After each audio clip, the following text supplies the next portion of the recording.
Hello everyone, welcome to star education YouTube channel. Star education YouTube ચેનલમાં આપ સૌનું ખૂબ ખૂબ સ્વાગત છે. આજનો જે વિડીયો છે એમાં આપણે ચર્ચા કરીશું 21 ફેબ્રુઆરીના તમામ મહત્વના કરંટ અફેર. ડેઇલી માત્ર 10 મિનિટની અંદર દિવસના જે પણ કાંઈ અગત્યના કરંટ અફેર હોય છે જે તમારી પરીક્ષા માટે મહત્વપૂર્ણ હોય છે, તમામ કરંટ અફેર માત્ર 10 મિનિટની અંદર કવર કરી લઈએ છીએ. તો આ વિડીયો જીપીએસસી અને ગૌણ સેવાની તમામ પરીક્ષાઓમાં ઉપયોગી બનશે. ટેલિગ્રામ ચેનલમાં જોડાઈ શકો છો. માત્ર સ્ટાર એજ્યુકેશન લખી ટેલિગ્રામમાં સર્ચ કરશો એટલે આ પ્રકારે ટેલિગ્રામ ચેનલ મળી જશે. બાકી વોટ્સએપ ગ્રુપમાં જોડાવવું હોય તો 5 નવા વોટ્સએપ ગ્રુપની લિંક ડિસ્ક્રિપ્શનમાં છે. કોઈ પણ એક વોટ્સએપ ગ્રુપમાં જોડાઈ શકો છો. આ સિવાય અનએકેડમી દ્વારા શંખનાદ નામની એક ટેસ્ટ સિરીઝ શરૂ કરવામાં આવી છે. 21 ફેબ્રુઆરી એટલે કે આજે છેલ્લો દિવસ છે આ ટેસ્ટ સિરીઝનો. પહેલો રેન્ક આવશે એને 1 મહિનાનું પ્લસ સબસ્ક્રિપ્શન, બીજો રેન્ક આવે એને 1000 રૂપિયાનું એમેઝોન વાઉચર અને થર્ડ રેન્ક આવે એને 700 રૂપિયાનું એમેઝોન વાઉચર આપવામાં આવશે. ટેસ્ટ સિરીઝમાં જોડાવા માટેની પ્રોસેસ સાવ સિમ્પલ છે. પ્લે સ્ટોરમાંથી ડાઉનલોડ કરવાની અનએકેડમીની એપ. ગોલ પૂછે તો ગોલમાં નાખવાનું જીપીએસસી, ઇન્વાઇટ કોડ પૂછે તો નાખવાનું સ્ટાર10 કોડનો યુઝ કરી તમે ટેસ્ટ સિરીઝની અંદર ફ્રીમાં જોડાઈ શકો છો. અને બાકી જીપીએસસીનું તમારે જો કોઈ પણ સબસ્ક્રિપ્શન લેવું હોય તો સ્ટાર10 કોડનો યુઝ કરી તમે 10% એડિશનલ ડિસ્કાઉન્ટ મેળવી શકો છો અનએકેડમીના કોઈ પણ સબસ્ક્રિપ્શનમાં. અને આ ડિસ્કાઉન્ટ પ્રાઇસ વેલિડ રહેશે 28 માર્ચ 2021 સુધી. 28 ફેબ્રુઆરી 2021 સુધી. 1 માર્ચ 2021થી છે ડિસ્કાઉન્ટ પ્રાઇસ થઈ જશે 5%. તો 1 માર્ચથી છે ડિસ્કાઉન્ટ પ્રાઇસ છે આ લાગુ રહેશે. બાકી 28 ફેબ્રુઆરી સુધી છે આ ડિસ્કાઉન્ટ પ્રાઇસ છે તમારા માટે. તો જલ્દી કરજો જેમને પણ અનએકેડમીનું સબસ્ક્રિપ્શન લેવું છે એમ. અને જો તમે જીપીએસસીની તૈયારી કરતા હોય તો જીપીએસસીને ક્રેક કરવા માટે અનએકેડમી એક સારું પ્લેટફોર્મ બનશે તમારા માટે. એક જ સબ્જેક્ટના તમને જુદા જુદા વેરિયસ ફેકલ્ટી મળશે તમને અનએકેડમીની અંદર. તો આજે જ ડાઉનલોડ કરો પ્લે સ્ટોરમાંથી અનએકેડમીની એજ્યુકેશન એપ. હવે વિડીયો શરૂ કરીએ આપણે આજનો 21 ફેબ્રુઆરીનો. શરૂ કરતાં પહેલાં આપણે તમને 5 પ્રશ્ન પૂછીએ છીએ જેનો આન્સર તમે આપો છો કોમેન્ટ બોક્સની અંદર. 5 પ્રશ્ન આજના તમારી સામે છે, બરાબર? તો એમાં પહેલો પ્રશ્ન એવો છે કે વિશ્વ રક્તપિત્ત દિવસની ઉજવણી ક્યારે કરવામાં આવે છે? જો યાદ રાખજો, વિશ્વ રક્તપિત્ત દિવસ અને રાષ્ટ્રીય રક્તપિત્ત દિવસ બંનેમાં ફેર છે, બંને અલગ અલગ તારીખે ઉજવાય છે. ઓકે, તો બંને વિશે મેં આપણે તમને વિડીયોમાં જ્યારે ત્યારે કીધેલું જ છે. યાદ હોય તો બંનેનું લખી નાખવાનું. બાકી વિશ્વ રક્તપિત્ત દિવસ આપણે લખવાનું છે. પ્રશ્ન એવો છે. હવે બીજો પ્રશ્ન એવો છે કે ગણતંત્ર દિવસના અવસર ઉપર જે ટેબલો રાખવામાં આવ્યા હતા એમાં બેસ્ટ ટેબલો એવોર્ડ છે કયા ટેબલોને મળેલો છે? ઓકે. ત્રીજો પ્રશ્ન એવો છે કે કોરોના વાયરસ પ્રદર્શન સૂચકાંકમાં ભારતનો ક્રમ કેટલામો છે? ચોથો પ્રશ્ન એવો છે કે અમેરિકાની ફર્સ્ટ લેડી કોણ બન્યું છે? અને લાસ્ટ ક્વેશ્ચન એવો છે કે તાજેતરમાં જાહેર થયેલું એશિયા પેસિફિક પર્સનલાઇઝ્ડ હેલ્થ ઇન્ડેક્સ એમાં ભારતનો ક્રમ કેટલામો છે? તો કુલ આ 5 પ્રશ્નો છે. ફટાફટ આપના આન્સર કોમેન્ટ બોક્સમાં લખવાનો પ્રયત્ન કરજો. શરૂ કરીએ હવે આજનો વિડીયો 21 ફેબ્રુઆરીના કરંટ અફેર. સૌથી પહેલો પ્રશ્ન આજના વિડીયોમાં. તાજેતરમાં tree city of the world 2020થી ભારતના કયા શહેરને સન્માનિત કરવામાં આવેલું છે? તો ટ્રી સિટી ઓફ ધ વર્લ્ડથી સન્માનિત કરવામાં આવેલું છે હૈદરાબાદને. તો આન્સર આવશે ઓપ્શન સી. તો હાલમાં જે ટ્રી સિટી ઓફ ધ વર્લ્ડનો દરજ્જો હૈદરાબાદને આપવામાં આવ્યો છે. ભારતનું એકમાત્ર શહેર છે કે જેને ટ્રી સિટી ઓફ ધ વર્લ્ડનો દરજ્જો આપવામાં આવ્યો છે 2020માં. ઓકે, પરંતુ વિશ્વના દેશોની સાથે કમ્પેર કરીએ તો વિશ્વમાં માત્ર હૈદરાબાદ એકલું નથી કે જેને આ ટ્રી સિટી ઓફ ધ વર્લ્ડનો દરજ્જો આપવામાં આવેલો છે. વિશ્વના 63 દેશોના કુલ 120 જેટલા શહેરો છે જેને હાલમાં જ 2020માં ટ્રી સિટી ઓફ ધ વર્લ્ડનો દરજ્જો આપવામાં આવેલો છે. એમાં ભારતનો માત્ર એક જ શહેરનો સમાવેશ થાય છે જેનું નામ છે હૈદરાબાદ. હૈદરાબાદ છે તેલંગાણાની રાજધાની છે. અને તેલંગાણાના જે રાજ્યપાલ છે તમિલિસાઈ સૌંદરરાજન, ગઈકાલે જ આપણે ભણ્યા જે તમિલિસાઈ સૌંદરરાજન છે એમને પુડ્ડુચેરીના લેફ્ટનન્ટ ગવર્નરનો પણ વધારાનો પદભાર સોંપવામાં આવેલો છે. તો એ પણ આપણે સાથે સાથે યાદ રાખશું. પહેલાં હતા કિરણ બેદી, હવે તમિલિસાઈ સૌંદરરાજનને વધારાનો ચાર્જ આપવામાં આવ્યો છે. હવે આજે હૈદરાબાદને ટ્રી સિટી ઓફ ધ વર્લ્ડનો દરજ્જો આપવામાં આવ્યો છે. આપવાનો કોના દ્વારા આપવામાં આવેલો છે? તો આર્બોર ફાઉન્ડેશન અને સંયુક્ત રાષ્ટ્રનું જે ફૂડ એન્ડ એગ્રીકલ્ચર ઓર્ગેનાઇઝેશન છે FAO, જે સંયુક્ત રાષ્ટ્ર અંતર્ગત કાર્ય કરે છે. તો આ બંને દ્વારા છે, બરાબર, ટ્રી સિટી ઓફ ધ વર્લ્ડનો દરજ્જો આપવાનો છે હૈદરાબાદ સિટીને. એની સાથે સાથે 120 જેટલા શહેરોને પણ આ દરજ્જો આપવામાં આવેલો છે, જેમાં UK, US, કેનેડા, ઓસ્ટ્રેલિયા વગેરે જેવા દેશોના શહેરોનો સમાવેશ થાય છે. ઓકે, બાકી ફૂડ એન્ડ એગ્રીકલ્ચર ઓર્ગેનાઇઝેશન છે એની સ્થાપના થઈ હતી 16 ઓક્ટોબર 1945ના રોજ. અને એનું મુખ્ય મથક છે ઇટલીના રોમમાં. નેક્સ્ટ ક્વેશ્ચન એવો છે કે આંતરરાષ્ટ્રીય માતૃભાષા દિવસની ઉજવણી ક્યારે કરવામાં આવેલી હતી? આંતરરાષ્ટ્રીય માતૃભાષા દિવસ ઉજવાયેલો હતો હાલમાં જ 21 ફેબ્રુઆરીએ. તો આન્સર આવશે ઓપ્શન બી. તો આજના દિવસે આંતરરાષ્ટ્રીય માતૃભાષા દિવસની ઉજવણી કરવામાં આવેલી છે. ઓકે, અને દર વર્ષે 21 ફેબ્રુઆરીના રોજ આ દિવસની ઉજવણી કરવામાં આવે છે.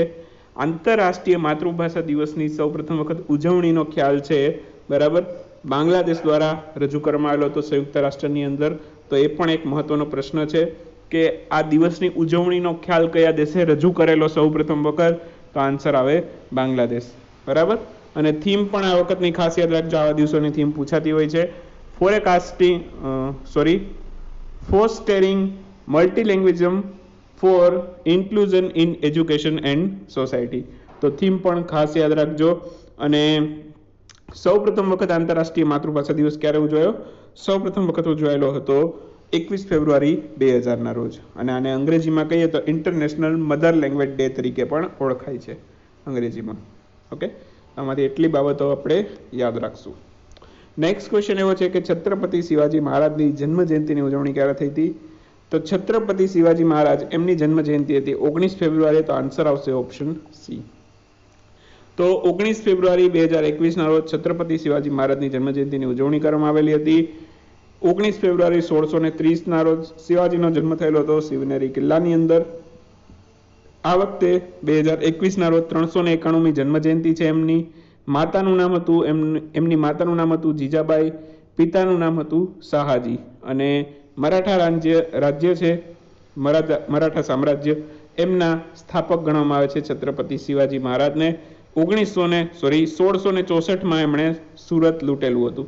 તો એટલી બાબતો આપણે આમાંથી એમના વિશે યાદ રાખશું. 1664માં સુરત લૂંટેલું, મરાઠા સામ્રાજ્યના સ્થાપક હતા. એમની માતાનું નામ ઘણી વખત પૂછાયેલું છે કે એમની માતાનું નામ શું હતું? તો જીજાબાઈ. પિતાજીનું નામ શું હતું? શાહજી. અને આ વખતે કેટલામી છે? 391મી જન્મજયંતિ છે શિવાજી મહારાજની. એક પ્રશ્ન એવો પણ પૂછાય છે કે એમનો જન્મ ક્યાં થયેલો હતો? તો શિવનેરી કિલ્લામાં. તો એટલી વસ્તુ આપણે આમાંથી યાદ રાખશું એમના વિશે. નેક્સ્ટ ક્વેશ્ચન આ પણ અગત્યનો પ્રશ્ન છે કે નર્મદા જયંતિની ઉજવણી ક્યારે થઈ હતી? નર્મદા જયંતિ પણ હતી 19 ફેબ્રુઆરીએ. હવે આ જે છે દર વર્ષે 19 ફેબ્રુઆરી નથી આવતું. તો અત્યારે આપણે આન્સર જોઈએ. આન્સર આવે છે સી. તો નર્મદા જયંતિ છે દર વર્ષે હિન્દુ લુનાર કેલેન્ડર મુજબ ઉજવવામાં આવે છે. હિન્દુ લુનાર કેલેન્ડરમાં જે માઘ મહિનો છે એની શુક્લ સપ્તમીના દિવસે છે નર્મદા જયંતિની ઉજવણી કરવામાં આવે છે. તો દર વર્ષે 19 તારીખે ફિક્સ નથી હોતી નર્મદા જયંતિ. હિન્દુ લુનાર કેલેન્ડર પ્રમાણે આની ઉજવણી થાય છે. અને નર્મદા નદીનું જે ઉદ્ગમ છે એ પણ યાદ રાખજો. અમરકંટકની પહાડીઓ છે અને જે ક્યાં આવેલી છે? મધ્યપ્રદેશની અંદર આવેલી છે. અને મધ્યપ્રદેશમાંથી ગુજરાતમાં થઈ અને અરબ સાગરમાં જઈને આ નર્મદા નદી પડે છે. અને ગુજરાતમાં નર્મદા નદી ઉપર જ એક સૌથી મોટો બાંધ આવેલો છે આપણા ગુજરાતનો. શું નામ છે? સરદાર સરોવર ડેમ, બરાબર. તો સરદાર સરોવર ડેમ છે એની ઊંચાઈ કેટલી છે એનો આન્સર તમારે મને આપવાનો છે કમેન્ટની અંદર. જીકેના સંદર્ભમાં પણ આ પ્રશ્ન અગત્યનો છે. ત્યાર પછી વાત કરું તો ફેબ્રુઆરી મહિનાના અગત્યના દિવસો ફટાફટ રિવિઝન કરી લઈએ. ઘણા સ્ટુડન્ટો એમ કહે છે કે દિવસો રિવિઝન કરાવો. તો જેમને રિવિઝન ન કરવા સ્કીપ કરીને આગળ જઈ શકે છે. જેમને રિવિઝન કરવા છે એ આ વિડીયો અહીંથી કન્ટિન્યુ રાખશે. તો સૌથી પહેલાં આપણે જોયો તો તટરક્ષક સેનાનો સ્થાપના દિવસ. આ વખતે હતો 45મો સ્થાપના દિવસ તટરક્ષક સેનાનો. એના પછી 2 ફેબ્રુઆરીએ વર્લ્ડ વેટલેન્ડ ડે, વિશ્વ આર્દ્રભૂમિ દિવસ જોયેલો. 4 ફેબ્રુઆરીએ વિશ્વ કેન્સર દિવસ જોયેલો આપણે. એના પછી 5 ફેબ્રુઆરીએ international day of zero tolerance for female genital મલ્ટિલિઝમ.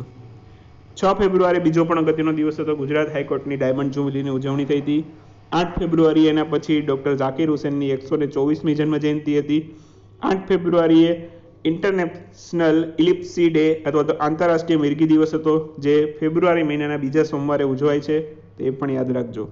ત્યાર પછીની વાત કરું તો 8 થી 12 ફેબ્રુઆરી છે એને ફાઇનાન્શિયલ લિટરેસી વીક તરીકે ઉજવવામાં આવે છે. આ નક્કી કોણ કરે છે? આરબીઆઈ નક્કી કરે છે. એટલે દર વર્ષે ફિક્સ નહીં હોતું કે 8 થી 12 ફેબ્રુઆરીએ જ આવે. તો ફિનાન્શિયલ લિટરેસી વીક એની ઉજવણી આરબીઆઈ દ્વારા કરવામાં આવે છે. ત્યાર પછી સુરક્ષિત ઇન્ટરનેટ ડે ફેબ્રુઆરી મહિનાનો બીજા મહિનાનો એકચ્યુઅલમાં બીજા મહિનાનો બીજા અઠવાડિયાનો બીજો દિવસ હોય ત્યારે આ સુરક્ષિત ઇન્ટરનેટ દિવસની ઉજવણી કરવામાં આવે છે. તો ફેબ્રુઆરી મહિનાનો બીજો મંગળવાર એ આપણે યાદ નહીં રાખીએ, બીજા અઠવાડિયાનો બીજો દિવસ. ઓકે, એવી રીતે યાદ રાખશું. ત્યાર પછી 10 ફેબ્રુઆરી આવે છે વિશ્વ કઠોળ દિવસ. 11 ફેબ્રુઆરી આવે છે international day of woman and girl in science. 11 ફેબ્રુઆરી વિશ્વ યુનાની દિવસ પણ ઉજવાય છે. એના પછી 12 ફેબ્રુઆરીએ સ્વામી દયાનંદ સરસ્વતીની જન્મજયંતિ હતી. આ વખતે હતી 197મી. ઓકે, ત્યાર પછી 12 ફેબ્રુઆરીએ રાષ્ટ્રીય ઉત્પાદકતા દિવસ પણ હતો. એના પછી 13 ફેબ્રુઆરીએ સરોજિની નાયડુની જન્મજયંતિ હતી અને 13 ફેબ્રુઆરી વિશ્વ રેડિયો દિવસ પણ હતો. સરોજિની નાયડુની 142મી જન્મજયંતિ હતી. એના પછી 19 ફેબ્રુઆરી આજે આપણે જોયું કે શિવાજી મહારાજની જન્મજયંતિ હતી. 391મી નર્મદાની જન્મજયંતિ હતી. અરુણાચલ પ્રદેશનો સ્થાપના દિવસ આપણે એકાદ દિવસ પહેલા ચર્ચા કરી, 20 ફેબ્રુઆરી હતો. વિશ્વ સામાજિક ન્યાય દિવસ પણ ગઈકાલે ગયો અને આજે આંતરરાષ્ટ્રીય માતૃભાષા દિવસ વિશે ચર્ચા કરી. 21 ફેબ્રુઆરી ઉજવાય છે. તો આ બધા ફેબ્રુઆરી મહિનાના અગત્યના દિવસ છે, તમારી જાણ માટે યાદ રાખવાના. ત્યાર પછી હવે આગળ વધીએ. તાજેતરમાં કયા દેશે ડિફેન્સ એક્ઝિબિશન નાવડેક્સ અને આઈડેક્સ છે એનું આયોજન કરેલું? તો હાલમાં જ યુએઈ દ્વારા છે નાવડેક્સ અને આઈડેક્સ બંનેનું આયોજન કરવામાં આવેલું છે. તો આન્સર આવશે ઓપ્શન બી, યુએઈ દ્વારા આનું આયોજન કરવામાં આવેલું. ભારત પણ આની અંદર ભાગ લેશે. ભારતનું INS પ્રલય નામનું જે શિપ છે એ આ એક્ઝિબિશનમાં ભાગ લેવા માટે અબુધાબી પહોંચી ગયું છે. ઓકે, આ વખતે નાવડેક્સ અને આઈડેક્સ આનું કેટલામું સંસ્કરણ છે? 15મું સંસ્કરણ છે. તો એ પણ યાદ રાખજો, જે યુએઈ દ્વારા આયોજન કરવામાં આવે છે. આનું આ વખતે કેટલામું છે? 15મું છે. ભારત ભાગ લેશે. ભારતનું INS પ્રલય આની અંદર ભાગ લેશે. 20 ફેબ્રુઆરીથી 25 ફેબ્રુઆરી દરમિયાન ચાલશે. હાલમાં ઓલરેડી ચાલુ થઈ ચૂકેલું છે આ. ઓકે, હવે વાત કરીએ ક્વિક ન્યૂઝની. ક્વિક ન્યૂઝની અંદર સૌથી પહેલો પ્રશ્ન આજના વિડીયોમાં. તાજેતરમાં કયા ભારતીય સંગઠને એશિયા પર્યાવરણ પ્રવર્તન પુરસ્કાર 2020થી સન્માનિત કરવામાં આવેલું છે? તો એશિયા પર્યાવરણ પ્રવર્તન પુરસ્કારથી સન્માનિત કરવામાં આવેલું છે વાઇલ્ડ લાઇફ ક્રાઇમ કંટ્રોલ બ્યુરોને. Wild life crime control bureau. તાજેતરમાં મોસ્ટ વર્સેટાઇલ એક્ટરની કેટેગરીનો દાદા સાહેબ ફાળકે પુરસ્કારથી કોને સન્માનિત કરવામાં આવેલો છે? તો મોસ્ટ વર્સેટાઇલ એક્ટર એટલે કે દરેક પ્રકારની એક્ટિંગ કરી શકે, comedy, positive role, negative role, તો આવી તમામ પ્રકારની એક્ટિંગ કરી શકતા હોય એને આ પુરસ્કાર આપવામાં આવે. તો એ પુરસ્કાર આપવામાં આવેલો છે કે મેનનને. કોને? કે મેનનને. તાજેતરમાં કયા કેન્દ્રીય મંત્રી દ્વારા ગો ઇલેક્ટ્રિક અભિયાન શરૂ કરવામાં આવ્યું છે? તો ગો ઇલેક્ટ્રિક અભિયાન શરૂ કરવામાં આવ્યું છે કેન્દ્રીય મંત્રી નીતિન ગડકરી દ્વારા. નીતિન ગડકરી છે રોડ ટ્રાન્સપોર્ટ અને હાઈવે મંત્રાલયના મંત્રી છે. તો એ પણ યાદ રાખશું. ત્યાર પછીનો પ્રશ્ન છે કે તાજેતરમાં પ્રધાનમંત્રી નરેન્દ્રભાઈ મોદીએ વિશ્વ ભારતી યુનિવર્સિટીના પદવીદાન સમારોહનું વિશેષ સંબોધન કરેલું. આની સ્થાપના ક્યારે થઈ હતી? વિશ્વ ભારતી યુનિવર્સિટી છે સ્થાપના થઈ હતી એની 1921ના રોજ. હાલમાં એમને 100 વર્ષ પૂરા થવા આવેલા છે. તો એ પણ સાથે સાથે આપણે યાદ રાખશું.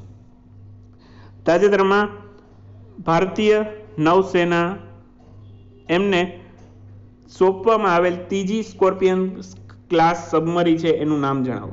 તો ત્રીજી સ્કોર્પિયન ક્લાસ સબમરી છે ભારતની નૌસેનાને સોંપવામાં આવેલી છે. નામ છે એનું INS Karanj. Diesel electronic submarine છે અને પ્રોજેક્ટ 75 અંતર્ગત આવી કુલ 6 સબમરીન બનાવવામાં આવશે, જેમાંની આ ત્રીજી સબમરીન છે જે ભારતની નૌસેનાને સોંપવામાં આવેલી છે જેનું નામ છે INS કરંજ.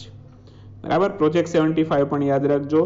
ઘણી વખત આને રિલેટેડ પણ ક્વેશ્ચન આવી જાય છે પરીક્ષાની અંદર કે કયા પ્રોજેક્ટ અંતર્ગત બનાવવામાં આવી?